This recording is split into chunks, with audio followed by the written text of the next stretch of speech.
Brown was a movement akin to the civil rights movement. It was a collective action brought about by more than 200 people who stood with the NAACP as plaintiffs in the 5 cases that comprise Brown v. Board of Education. The majority of Americans do not know about the other cases. They are limited to thinking about Brown and Brown only. This story is part of history.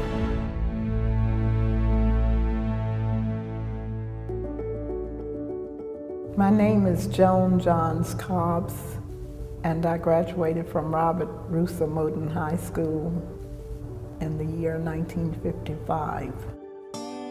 My name is Nathaniel Briggs, born in Clarendon County, South Carolina. I grew up in South Carolina with 2 older brothers and my sister. It was a one-horse town, 1 traffic light, 1 movie theater, 1 everything, except church. There was plenty of them. Plessy versus Ferguson, decided in the late 19th century, was a case in which the Supreme Court of the United States legally sanctioned the fiction that separate was equal.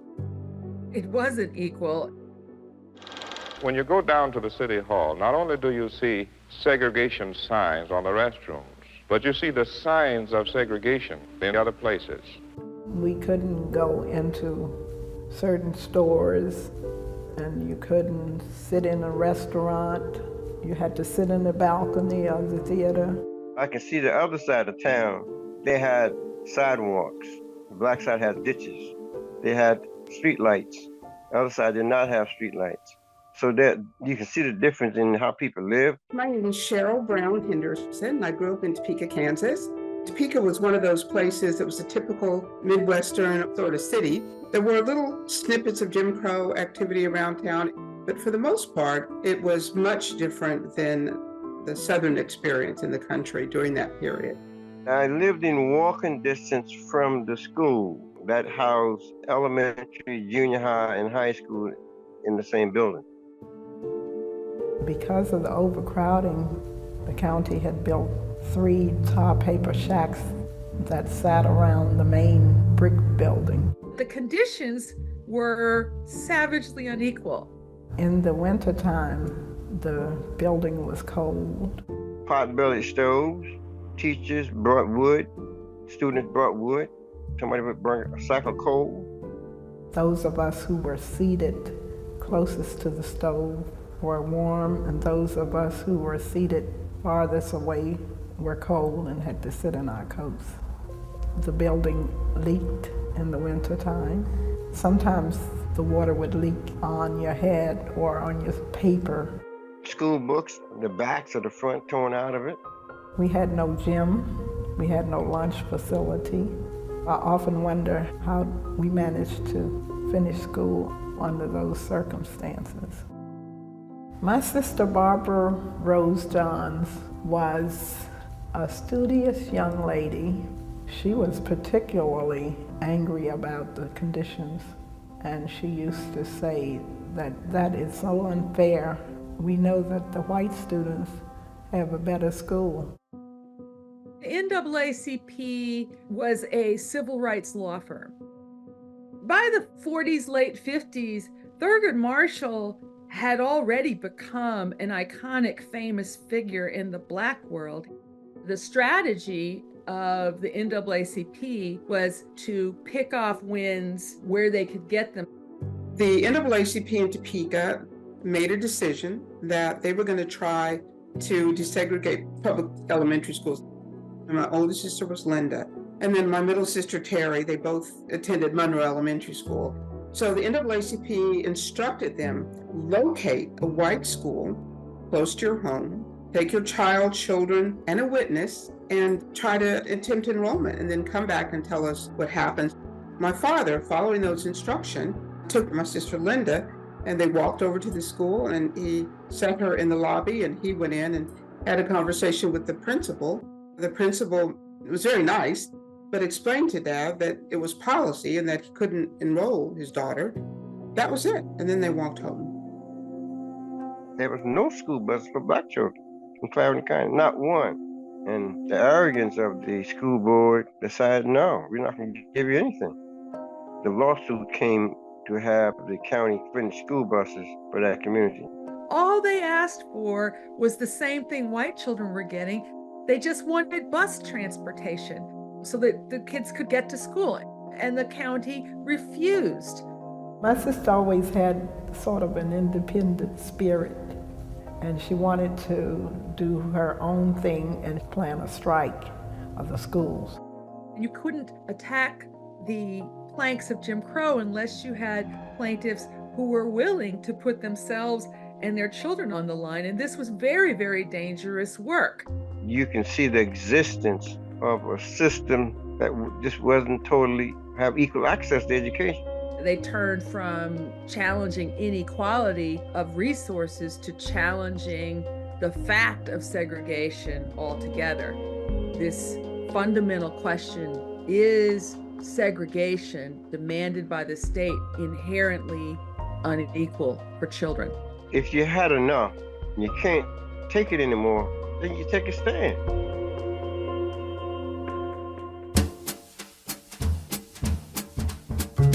The NAACP was winning here and there equality suits. They had not yet brought a suit in which they frontally attacked segregation itself as inherently unequal.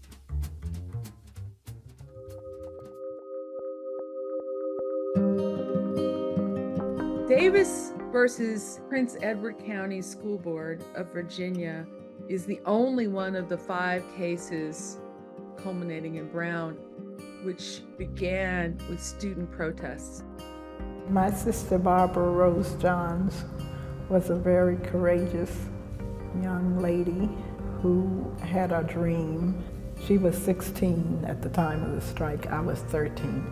There were about 450 students, and we all crammed into this auditorium.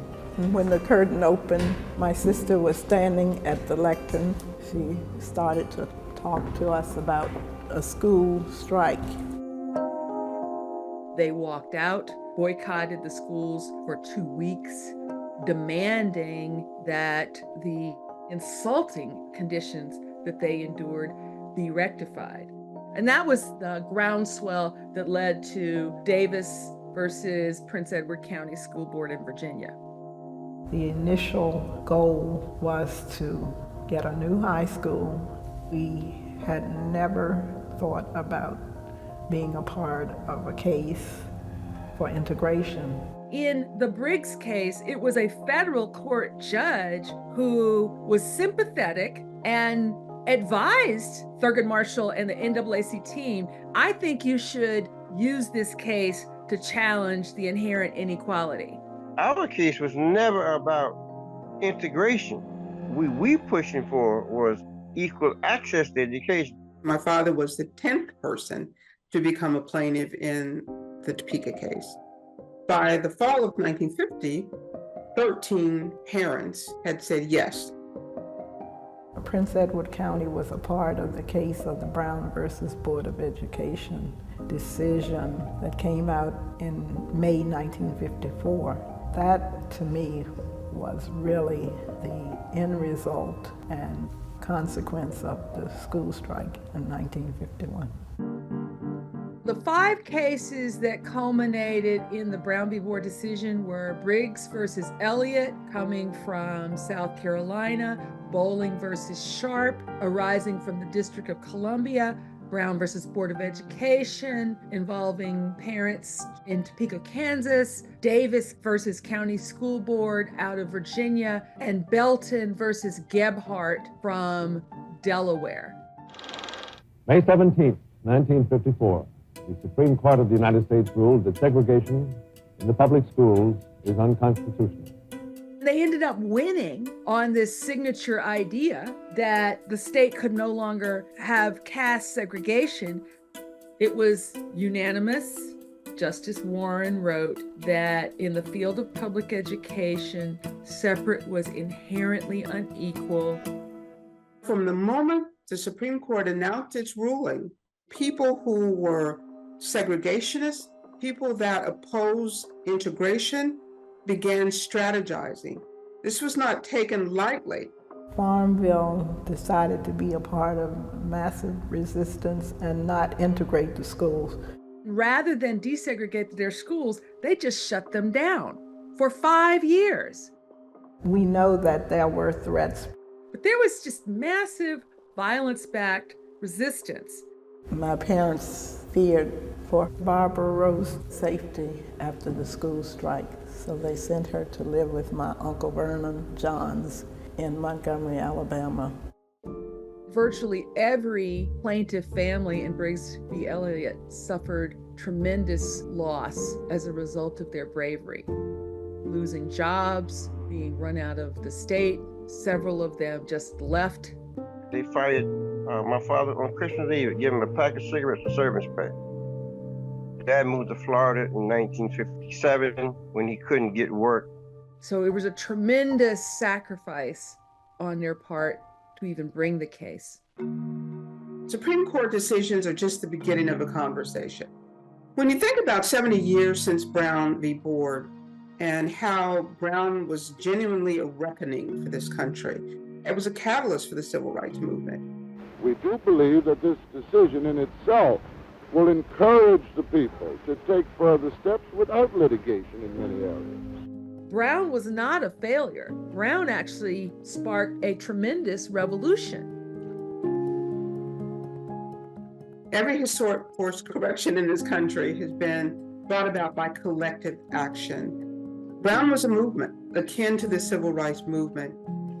It was a collective action brought about by more than 200 people who stood with the NAACP as plaintiffs in the 5 cases that comprised Brown v. Board of Education. I want them to think of that first and foremost. When they hear Brown et al. Versus the Board of Education of Topeka, Kansas et al., I want them to know who the et al. Are. It accomplished something that was extraordinary. It gave hope and imagination and vision to a new generation of young people, Black Americans in particular, the idea that, hey, we are equal citizens, deserving of the same rights as white students. And that imagination, young people took that to the streets a decade later and helped perfect the dismantling of official caste with the civil rights movement.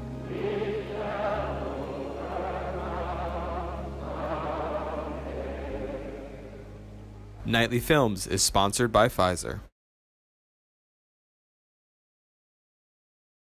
Thanks for watching our YouTube channel. Follow today's top stories and breaking news by downloading the NBC News app.